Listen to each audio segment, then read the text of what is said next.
Bristol Community College, Mathematics with Dan Avedikian, Math 060, Topics in Developmental Math, Section 1.5, Problem 6.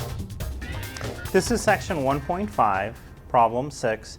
It says round 943 to the nearest thousand. So first, identify the digit to be rounded to. So there is no thousand position in this. The 3 is in the ones position. The 4 is in the tens position.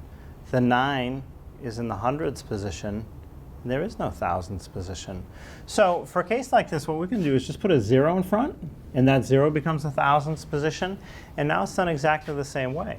What you want to do is, now that we found the position to round to, which is a 0 that I filled in myself, look at the digit that is one position to the right of that, which is a 9. So 9 is big enough to increase my rounding digit by 1.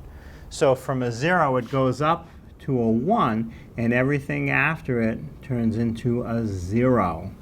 So 943 rounded to the nearest thousand is 1,000.